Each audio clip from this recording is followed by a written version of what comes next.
Good morning again. Thank you, Corey, Kayla, and band, and we appreciate you guys always so much for sharing with us. And what a beautiful weekend we've had. This is nice. This is one of my favorite times of the year, and so hopefully it'll stay cool from here on out. And we're not going to talk about the cold weather that's coming, but we're going to enjoy what we have right now.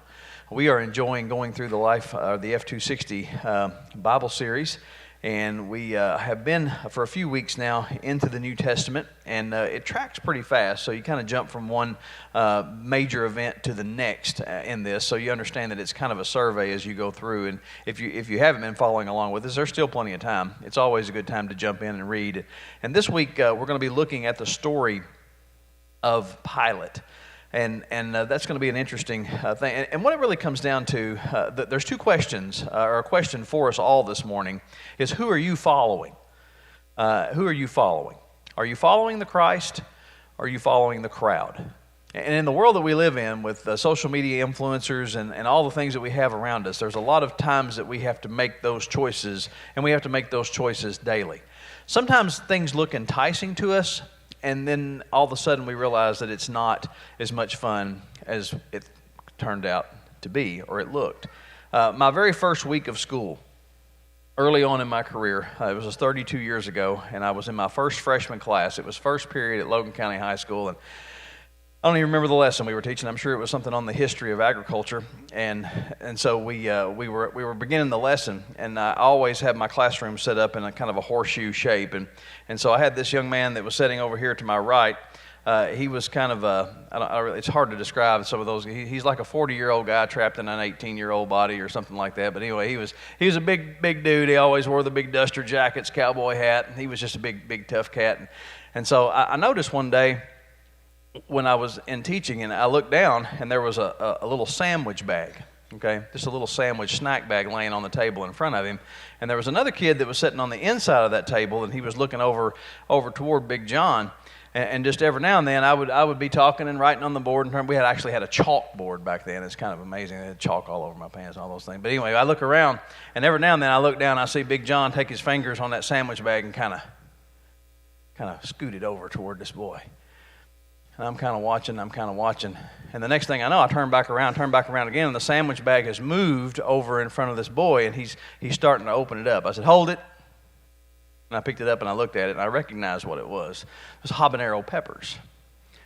And he was trying to entice him to take a bite. I said, "No." And this was my mistake as a rookie teacher. I didn't put them in my bag. I didn't take them myself. I just put them back to John. I said, "You put those away, and I don't want to see them no more. Eat them at lunch if you think you're tough enough," okay? And so that was the end of that for that class. And so we're moving on, and the next period was my planning period, and I walk into the bathroom in between, or right after the next class started. I got into there, and I walked in, and here was this young man who had the sandwich bag in his hand and was starting to eat, and he was standing over the sink with his hands, and I said, "Are you okay?" And he said, I can't see. And he's just throwing water in his face, and I said, "Son, did you eat the peppers?" Yeah. And I said, "Bad decision, wasn't it?" And he said, "Yeah, really was. It was really bad." Sometimes in life, we have choices that we can make. Sometimes somebody thinks, well, are you tough enough? Are you big enough? And you guys, a lot of you, if you like hot stuff like me, you've taken the hot wing challenge, and so you've been through that. You know what it's like. And then you make the big mistake when you start to tear up a little bit. You rub the tears out of your eyes, and then you're smoked, and then it's over with. And so this where this young man was. He was dealing with the consequences of his actions. So I just told him to keep flushing it with water, and he'd be okay. Sometimes our choices have more consequences than others. Sometimes drink a glass of milk and some cold water and splash some water on your face, and those consequences go away. Sometimes it stays with us for eternity. Sometimes you just go into a restaurant, and it always blew my mind with my family. I pretty much had the Cracker Barrel menu memorized. We eat there a lot, and so as young families growing up, that's where you can get vegetables for the kids, and so they were just stuck with it. I can't even get them to go there with me anymore. They just they wrote it off, and so we were always a Cracker Barrel family. I knew what was on the menu. I knew what I was going to get, and so I'd be like, "Okay, guys, we're getting ready to stop at Cracker Barrel in an hour," okay? And then I'd give them the countdown, 30 minutes.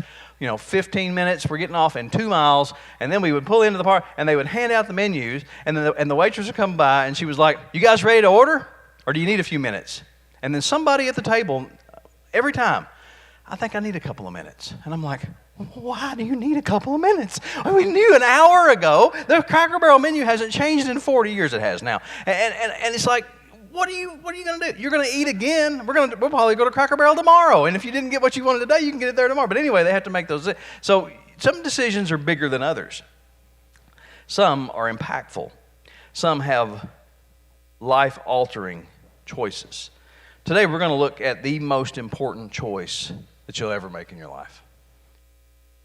The most important choice that you'll ever make in your life. And that question and that choice that you have to make, and it comes for all of us, is what will you do with Jesus?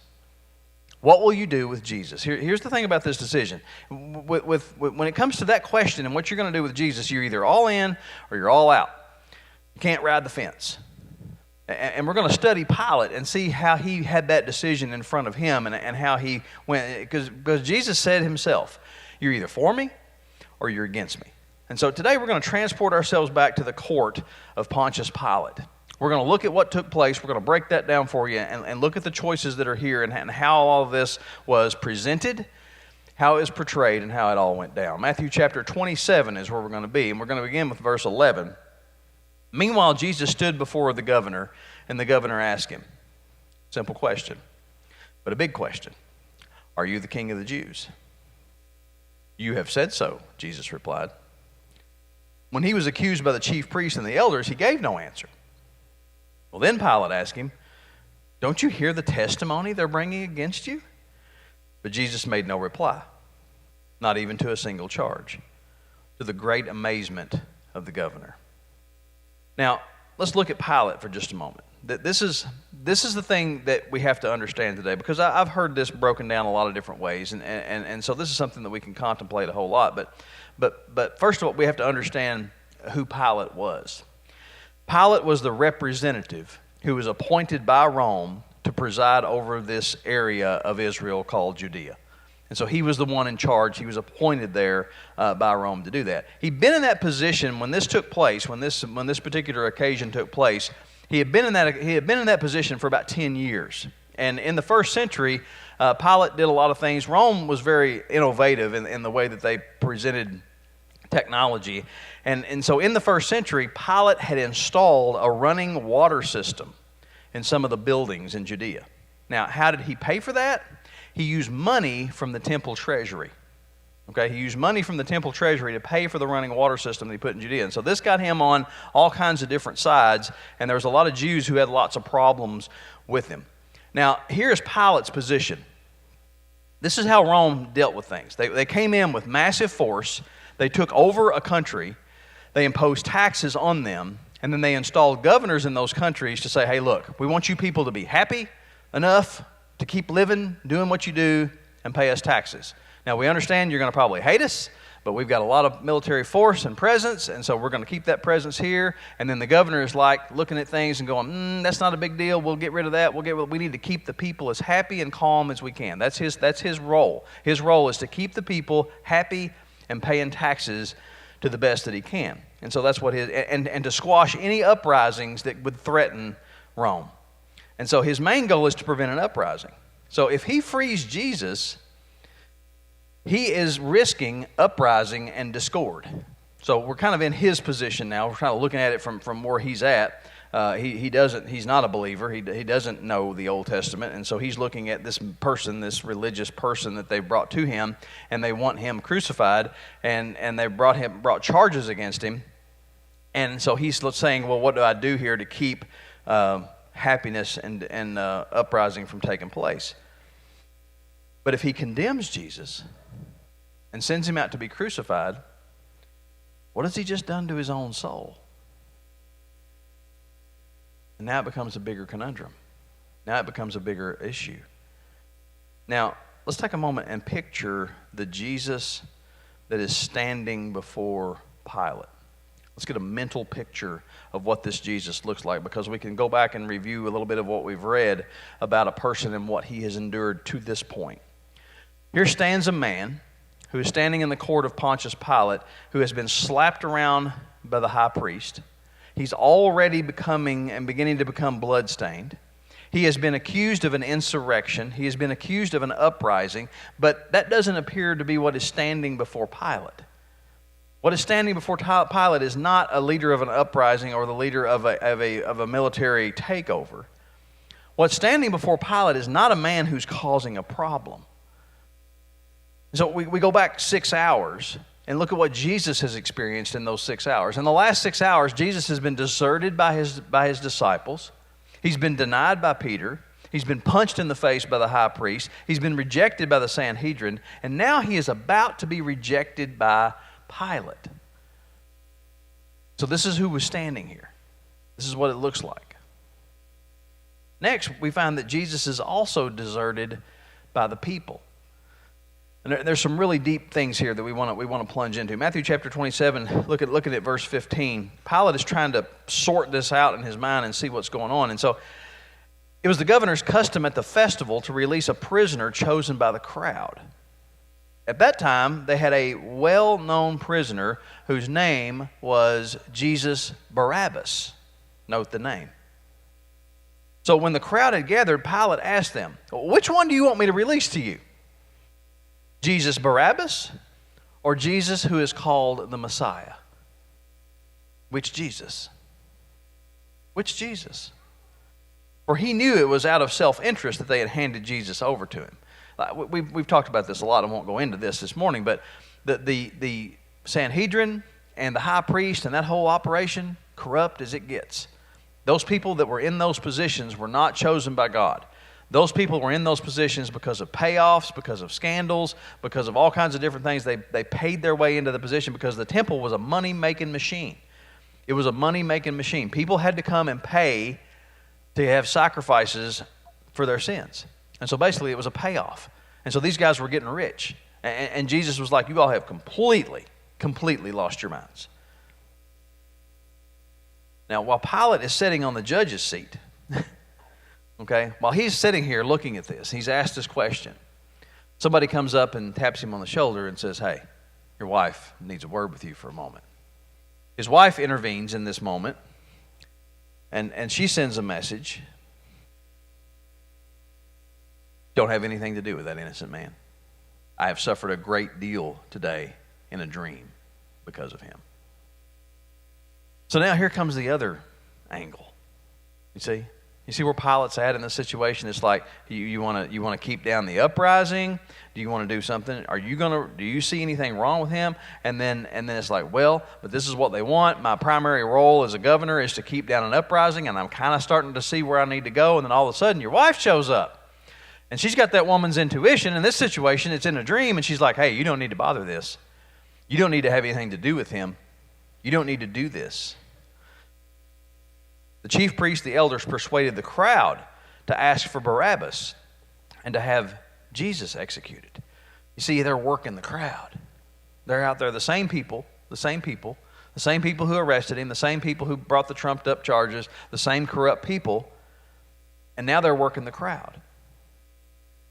So Pilate asked the question to those who were gathered in the court, "Which of the two do you want me to release to you?" "Barabbas," they answered. "What shall I do then with Jesus, who is called the Messiah?" And they all answered, "Crucify him. Crucify him." Why? Why? What crime has he committed? Asked Pilate. Notice, they didn't answer the question. No answer is given. We become mob mentality at this point, and they all answered, "Crucify him." Their answer to his question, "What has he done wrong?" was crucify him.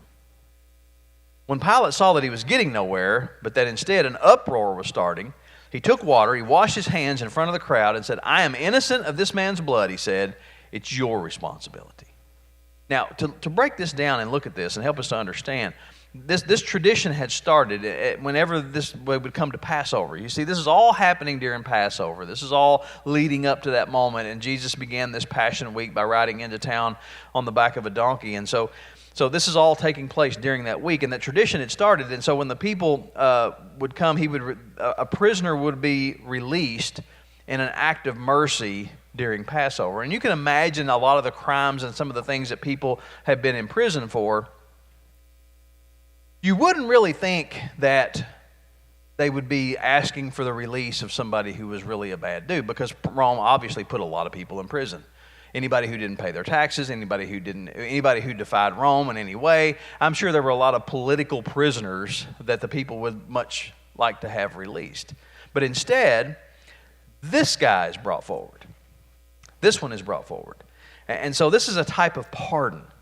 And so what's really taken place is it's even though they're guilty, they're given freedom. And you start to begin to see the connection. In this case, they chose Barabbas. But who is Barabbas? You can go through all the Gospels and find lots of descriptions as to who Barabbas is. John tells us that Barabbas was a robber. Mark tells us that Barabbas is a rebel and a murderer. Matthew tells us that he is a notorious prisoner. And so what we're led to believe is he's a repeat offender. Okay? We hear that a lot in our vernacular today, that somebody who has committed a crime and been put in prison, they've been released in prison, and they commit another crime, and then they go back. So this guy is a repeat offender. He's been put in prison multiple times. Here is the interesting thing. Barabbas is a criminal, he is a troublemaker, and he is a menace to society. The Sanhedrin and the high priest were accusing Jesus of being a rebel, an insurrectionist, and a menace to society. Jesus was none of those things. He was none of those things. Barabbas was actually this kind of troublemaker. Okay, let's look at it again in Matthew 27. At that time, this well-known prisoner, whose name was Jesus Barabbas, and the crowd gathers together, and he asked them, "Who do you want me to release to you? Jesus Barabbas or Jesus who is called the Messiah?" Now, there's some things here that you have to look at. Jesus had the popularity, okay? He understood that they had, it was out of self-interest, okay? And so here's the thing. Pilate knew that it was out of self-interest that they had handed him over. Other translations use the word envy.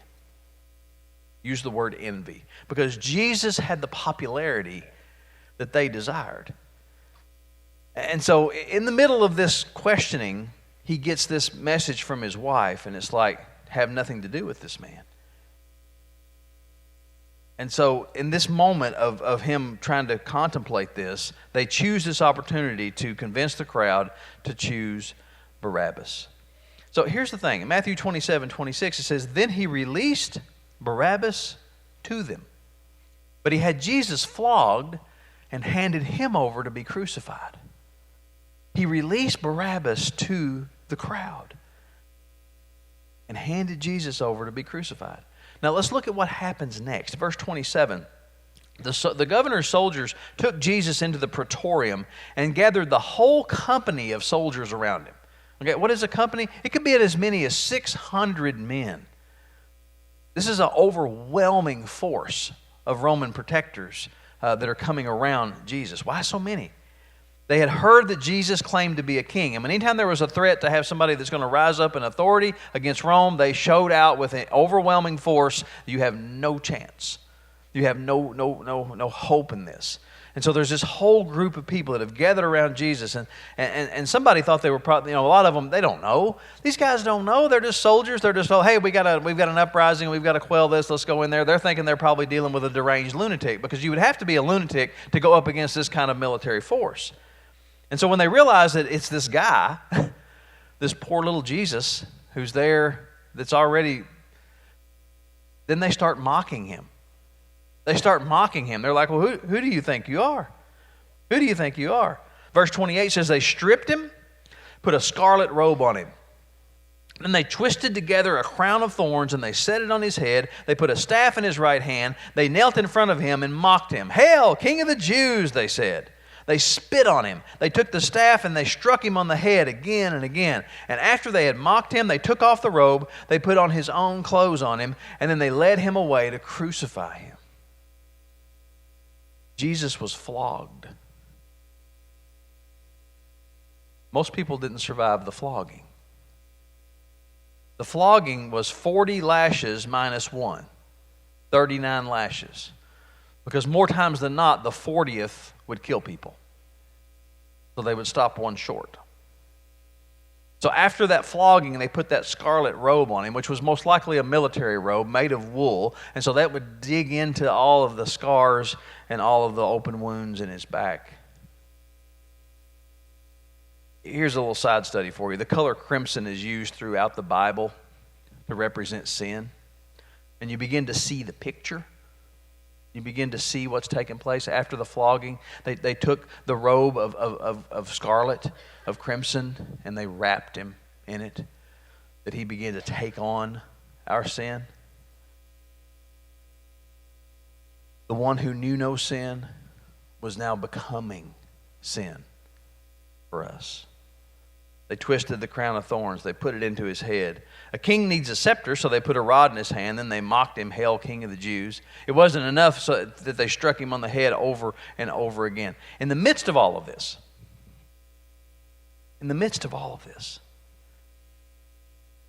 he said nothing. Do you ever stop and think about the immense power he has?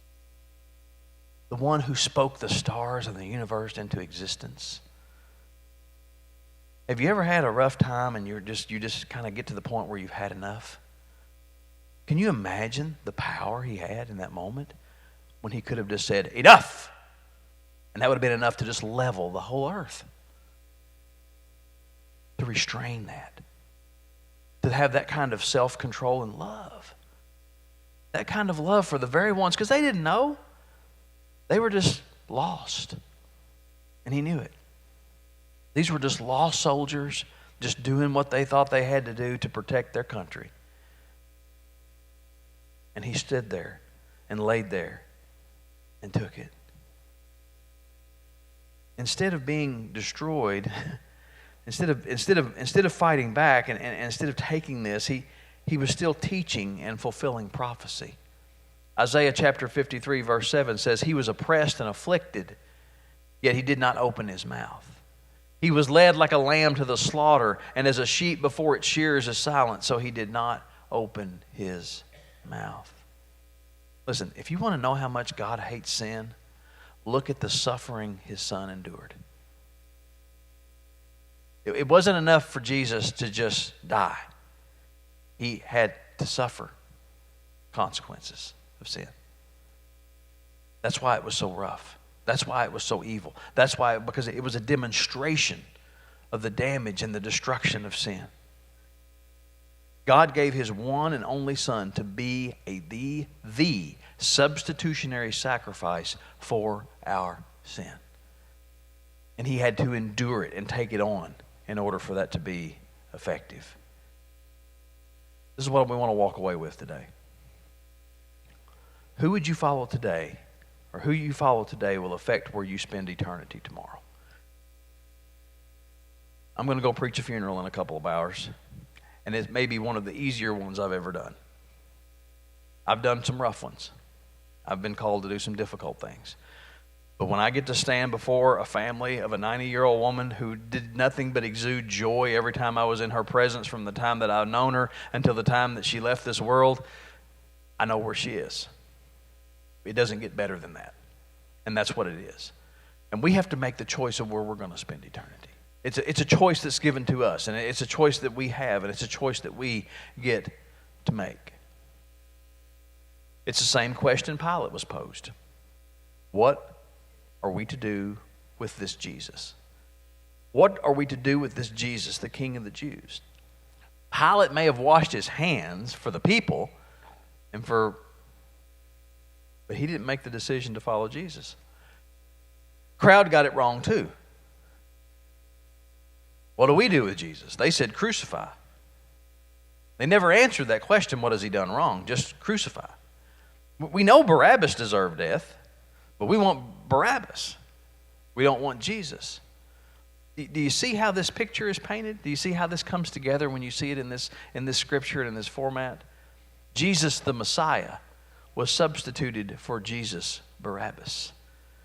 And when you really break that down and look at it and see who he was, Barabbas was a criminal. Barabbas had already been tried.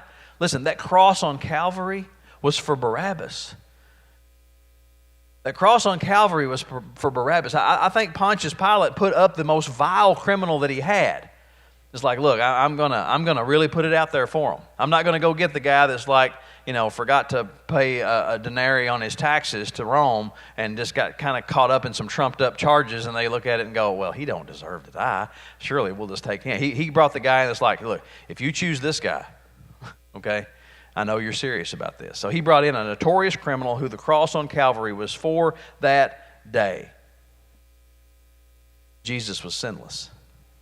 He committed no crime. And he is about to take his place. Who is Barabbas in this story? I'm going to tell you who it is. It's us. It's me. It's you. It's us. Because we deserve that cross. You see, Barabbas was actually a title. It's two words together that make one. Bar is a Hebrew term for the son of. Like Bartimaeus was the son of Timaeus. Barabbas is the son of the Father. Abba. The son of the Father. Barabbas was a title.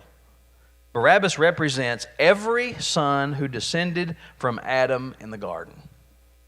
He represents every son from Adam in the garden. Barabbas is a picture of us who is dead in our sin. When they made the decision to eat of the fruit of the knowledge of the tree of the knowledge of good and evil, they made the decision to die. God told them, if you eat this fruit, you will surely, but he made a way. He made a plan. He sent his son to take that death, to take that punishment in place of them. So Jesus the Messiah or Jesus Barabbas? So what Pilate was saying is, what Jesus are you going to choose?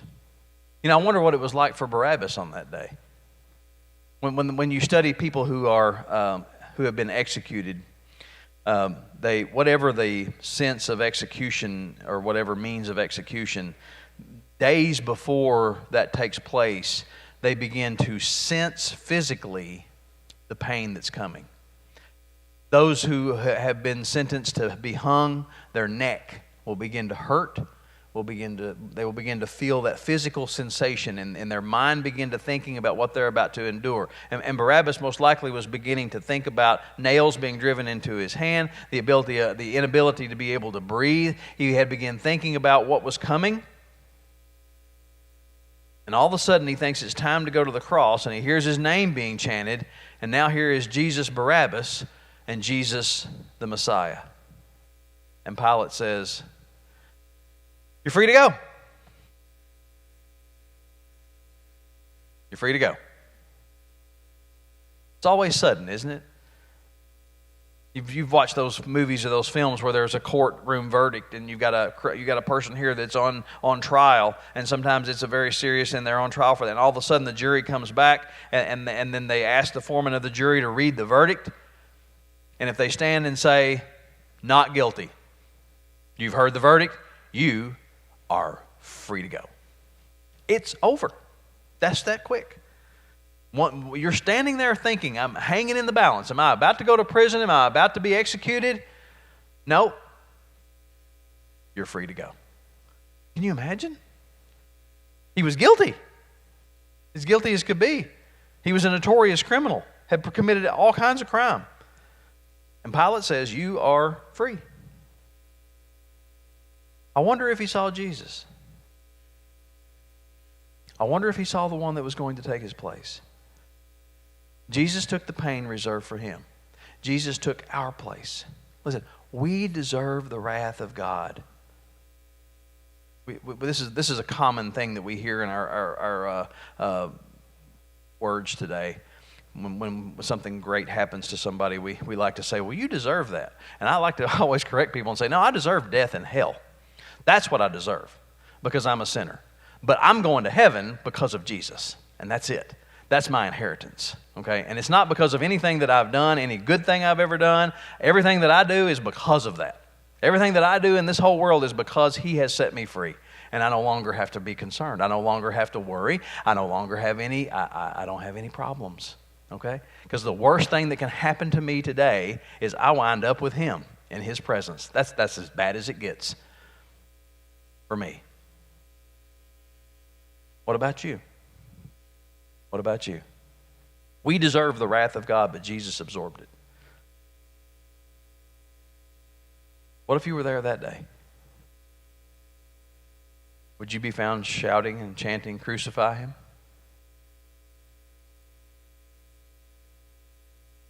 What will you do with Jesus? It's always a question. It's always a question until we've answered it right. Let's pray.